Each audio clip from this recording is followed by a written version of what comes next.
नमस्कार मंडळी, कसे आहात तुम्ही? तुमचं स्वागत आहे नेचर ब्लॉगमध्ये. आज दुपारी मुलांना सुट्टी होती. मग ते म्हणाले, मम्मा आज काहीतरी खायला बनव. म्हटलं आता झटपट होणारी रेसिपी कुठली?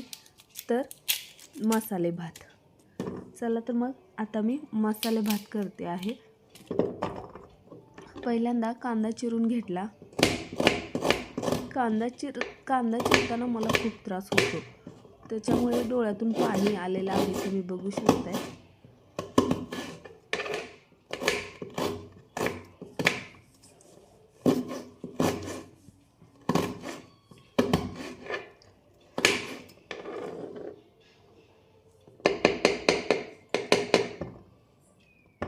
नंतर बटाटे चिरून घेतले. डोळ्यातून पाणी आल्यामुळे बटाटा चिरत होते ना, तो मला चाकूने खाल्ला बटाटा चिरताना दिसत पण नव्हता. तो सटकायला लागला होता हातातून. नंतर मग हे सगळं चिरून घेतलेलं साहित्य आणि आता कढई ठेवून कढईमध्ये थोडं तेल टाकून घेतलं आहे. तेलामध्ये थोडं थोडं करून जिरं टाकते आहे.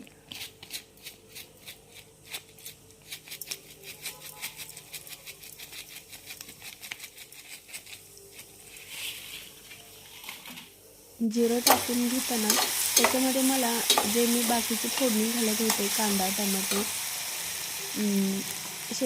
शेंगदाणे, तिखट, ते सर्व ह्याच्यामध्ये टाकून घेतले.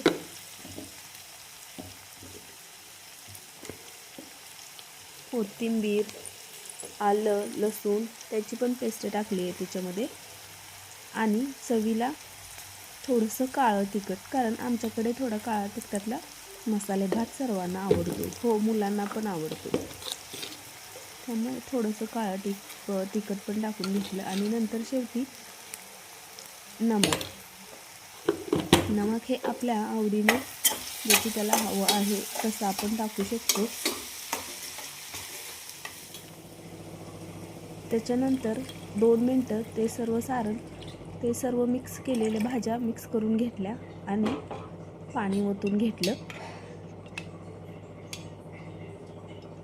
तुम्ही बघू शकता किती छान कलर आलेला आहे त्याला. पाण्याला उकळी येईपर्यंत तांदूळ हा पूर्ण निवडून घेतला. मग तांदळामध्ये काही खडे वगैरे नसावे त्याच्यामुळे.